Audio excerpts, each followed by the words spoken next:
Ngayong araw mga guys, eto na nga pala yung second game ng Holy Trinity at ang kalaban na nga nila dito ay New Zealand. Mukhang ilalabas na nga dito ng mga player ng Holy Trinity yung kanilang mga tinatagong English Carabao. At madaming player nga din ng mga taga New Zealand yung naglaro dito sa NYBL. Meron nga silang 19 under, saka 21 under at meron pa atang 16 under, hindi ko lang sure. Pero okay lang daw yan dahil meron namang bagong player na na-unlock, si Coach J Motovlog. Galing pa nga to ng Morong, si Idol Dia. Dati kay Coach Mabs to naglalaro, pero ngayon kay Coach J Motovlog na siya. Isa na nga din siyang ganap na sundalo ni Coach J Motovlog. Kaya kung wala kayong ginagawa, isamahan nyo muna kami dito sa aming trip. Let's go!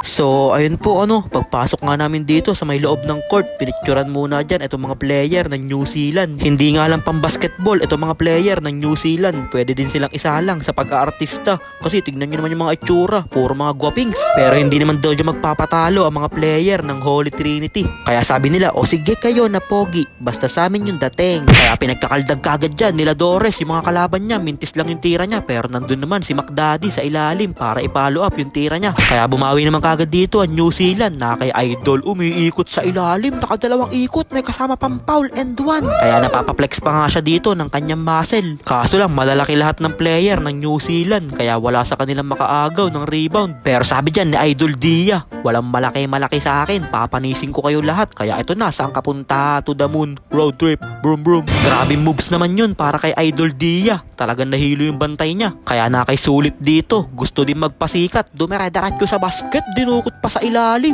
Kaso lang nakabawi agad dito si Idol, may kasama pang foul and one. Sabay na pa-flex pa nga din siya dito ng kanyang muscle, pinag-aangasan lang niya yung kalaban niya. Kaya nasa Holy Trinity na dito ang bola, binigay kay Daniel sa ilalim, nakakuha pa siya dun ng foul. Kaya susubukin siya ngayon dito sa free throw line. Pero hindi ko na sinama yung unang free throw niya, kaya pangalawang free throw na to ni Idol Daniel. Sabi niya kasi sa akin, wag mo na isama yung unang free throw ko, Kuya Ninin. Kaya yung pangalawang free throw na lang niya yung sinama ko para basket. Sabay binasic lang dyan ni Captain Didik, pinaboard lang. Pero kada makakashoot sila dito, nababawian din kagad sila ng mga player ng New Zealand. Kaya teka lang, kaya ako na muna mag voice over. Napapagod na ako dito kakasalita mag-isa. Kaya magre-request muna ng timeout si Ninin Vlogs, full timeout.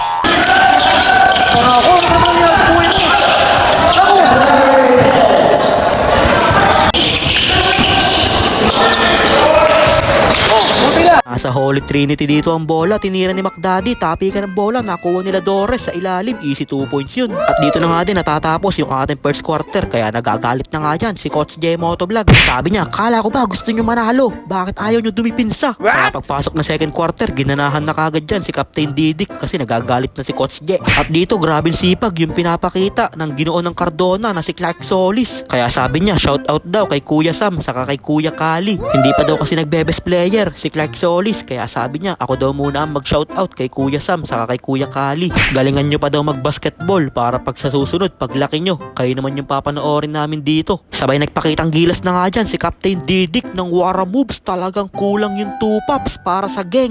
Sabay bigla na nga nagtuturo dyan si Coach J Motovlog. Sabi niya, dito kayo. At hindi pa nga tapos magpakitang gilas dyan si Captain Didik. Iniwanan pa niya yung bantay niya. Sabay ang gandang pasa naman nun kay Kurt Au sa ilalim. Medyo ginaganahan na nga dito ang mga player ng Holy Trinity. Simula nung nagalit si Coach J Motovlog. Kaso lang nagalit na naman dito si Coach J Motovlog kay Juan David kasi sabi niya tirang bading daw. Ayaw daw matapal ni Juan David kaya kung ano-anong ginagawa mga tira. Nasa New Zealand na dito ang bola na kay Idol, dumere-diretso na sa basket, easy layup yun. Wait lang mga guys, hinihingal na si Ninin Vlogs kaya time out ulit si Ninin Vlogs, full time out ulit tayo. Baser.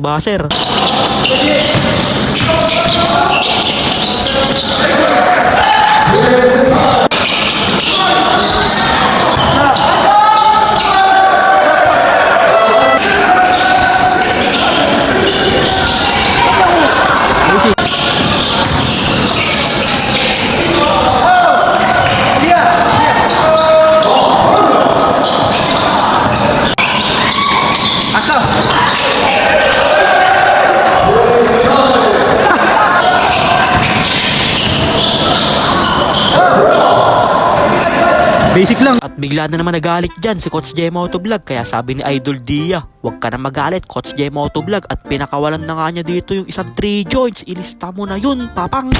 Napakalupit talaga nito ni Dia. Bata pa lang ako, pinapanood ko na yan. Kaso lang nabawian kagad sila dito ng New Zealand sa ilalim, may kasama pang foul and 1. Kaya tumatakbo na dito ang New Zealand. Kaso lang may nananakbo din dun, yung Ginoo ng Cardona. Ayun, sumalpok pa siya sa pader. Nasobrahan sa bilis, nabangga yung kakampi. Kaya binawian na din sila dito ng New Zealand ng isang 3 joints. Sabay bumato pa si Idol ng flying kiss. Tumatakbo na naman dito ang New Zealand, binigay kay Idol, easy layup yun. Hindi na nga siya sinabayan dun ni Clark Solis, banlaki daw kasi. Kaya tumatakbo na naman dito ang New Zealand, binigay kay Idol sa ilalim, kumaldag, sabay pinaboard. Kaganon-ganon lang ay lamang na nga din dito ang New Zealand. Ano kayang isasagot dito ng Holy Trinity sa napakagandang run na ginagawa ng New Zealand na kay McDaddy lumay-up pero nabagsak siya dun sa ilalim, mukhang na-injury pa ata siya. Kaya shoutout po dun kay Ma'am, yung manager ng New Zealand. Tumakbo kagad siya kay McDaddy para i-check niya kung ano ba nangyari. Pero pinuntahan na nga din siya ni Coach J Motovlog. Nakakatuwa lang yung manager ng New Zealand na nakbo kagad siya para i-check niya si McDaddy. Kaya pagtayo nga dyan ni Bas, ang sabi nga sa kanya ng manager ng New Zealand,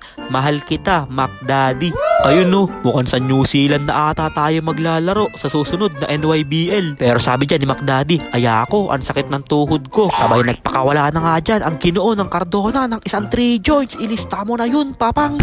Kakasimula pa lang ng 4th quarter, nagpakawala kagad ng 3 joints si Clark Solis. Kaya tumatawag na nga ng play dito si Captain Didik. Ano kayang play yung tinatawag niya? Baka pasa sa ring yun. O diba, ganun na nga yun nangyari. Pasa sa ring. Buti na lang nandun sila Dores sa ilalim para linisin yung tira ni Captain Didik. Kaya sumesenyas pa nga siya kay Coach J. Sabi niya, "Akong bahala Coach J." Kaya nasa New Zealand ng bola dito, ano kayang isasagot nila? Kaso lang nag-turnover, sabay nakapass break pa si Captain Didik. Kaya lumobo na dyan ang kalamangan ng Holy Trinity. Sabay hindi na makashoot yung New Zealand at hinahagis na nga dito yung bola. Nakapass break na naman ulit si Kurt Au-Au, dumara-diretso sa basket. At ito na, mukhang naaamoy na namin yung panalo. Mukhang hindi kami uuwi ng 0-2. At sa huli, panalo na nga dito ang Holy Trinity.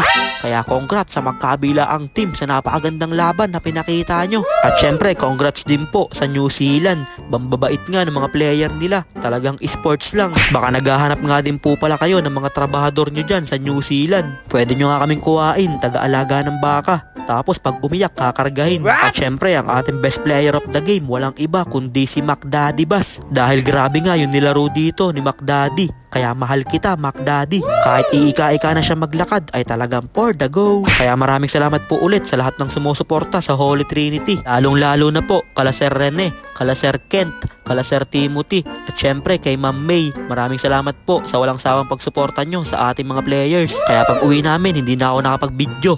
Basta inubos namin yung kanin dito sa Mang Inasal sa may Floodway. Basta pag meron kami mga ganitong liga, ang kasama namin lagi pag uwi namin, Mang Inasal. Para palaging busog bago matulog. Kaya yun lang mga guys, maraming salamat nga po pala sa walang sawang pagsuporta at sa palaging panonood. I-follow nyo na si Ninin Vlogs para sa mga susunod pang vlogs. Mag-ingat po kayo palagi. Bye bye yo!